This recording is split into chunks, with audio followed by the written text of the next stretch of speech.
Okay, I have not done one of these in a while, but today I'd like to look at the Catacomb Cup and specifically some team rankings for the meta as it stands right now, as it is uh, Monday, July 13th. Um, so this is using my newest models, this random battles model. If you're unfamiliar with this model, I would recommend checking out my video on the GBL team rankings. I'll link it somewhere around here or in the description.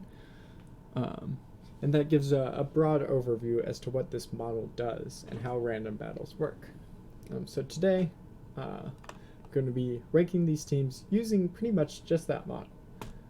So Silph provides this set of data with the cups that shows the most commonly faced species within the meta. So 49% of teams have Pseudo-Wudo, and 30% have Lapras, and so on and so forth.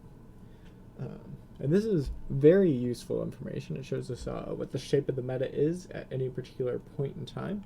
And so we can use that to rank some teams as they would perform against this meta. Now, there are a few things that we have to assume here.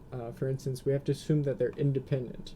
That is, that the fact that Pseudo-Wudo is on a team does not affect the chance that Lapras is on a team. In reality, that's less than true, but it's a decent approximation that we really have to make in order to work with this data. So, with this, we have 2,000 teams that we're ranking versus 1,000 teams from that meta. And you can change these numbers, of course, on your own. Just note that these multiply together to get a scale for the time. So these 2,000 teams that we're ranking are selected from the meta themselves, but they're not weighted in any way. So Pseudo-Wudo has just as much chance to appear as a Lipard. On the other hand, the 1,000 teams that they're playing against are weighted against the meta. So 49% of those will be Pseudo-Wudo and 30% will be Lapras. Of course, making sure that there's not a team with 2 Pseudo-Wudos and so on. So with that, we can check out the rankings that this produces. So the top team that it produces here is Victory Bell, Pseudo-Wudo, and Magcargo. Now, it really likes Victory Bell and other grass poisons, and that kind of makes sense, especially with the Razor Leaf. Of course, Pseudo-Wudo and Magcargo are pretty standard picks in this cup. The second team is actually that exact team, except instead of Pseudo-Wudo, we're swapping in Snowy Castform. Now, Snowy Castform is a little spicy.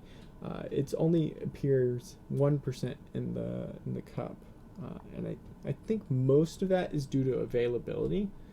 Much of the other ice types are much more available, as you don't have to get to level 40 or close to it in order to be at CP. Then our next team is Gloom, a different grass poison, also with Razor Leaf, but with this Moonblast instead of Leaf Blade, which gives it for a little different play. And then Alolan Graveler, which is very good in this cup, especially with Volt Switch. And then Umbreon, which of course is huge in this meta. We can look through some more interesting other options like Caracosta here, which is quite interesting. We've got Meganium, which is pretty standard there. This team is interesting. It's got Lapras, Gloom, and Rhyperior, probably for its Smackdown. I would imagine that T-Tar is a little better in this situation, but T-Tar is not actually ranked here, so it wouldn't appear in our rankings. I think the reason for that is that T-Tar is, while it's ranked higher, I think it's at 48 while Rhyperior is at 60, it is a little harder to get with Smackdown because that is a Community Day exclusive move. Although Rhyperior does have Rock Wrecker, which is Community Day exclusive. And also, T-Tar was just not considered to be good at Great League, or that good at Great League when the Community Days rolled around. We've got a Grotle here, another Razor Leaf user. It's Wireless and Umbreon on the same team, with a Sudowoodo to pair with it. And then this one, which is interesting, which is Ivysaur, Sudowoodo, Lapras team.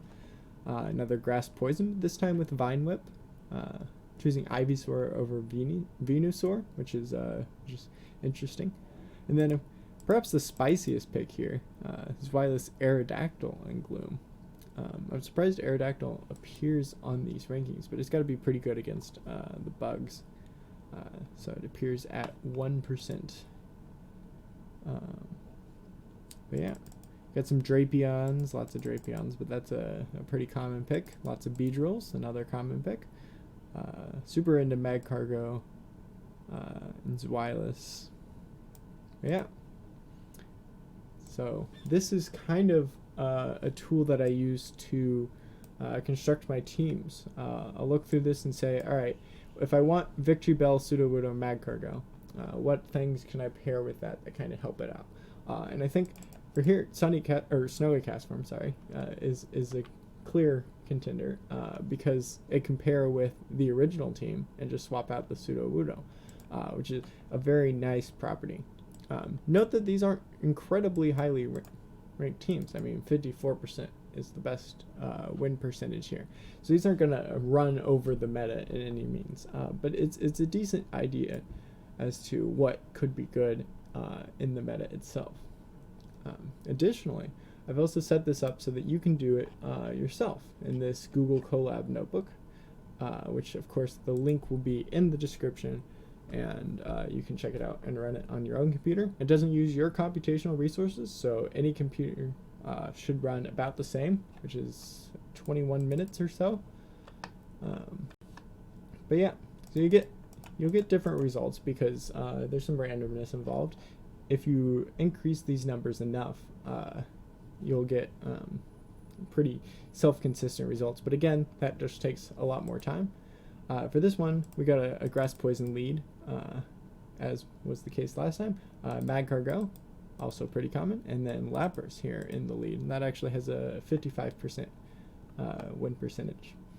So yeah, you can use this to determine your teams, and hopefully it's as helpful to you as it has been to me.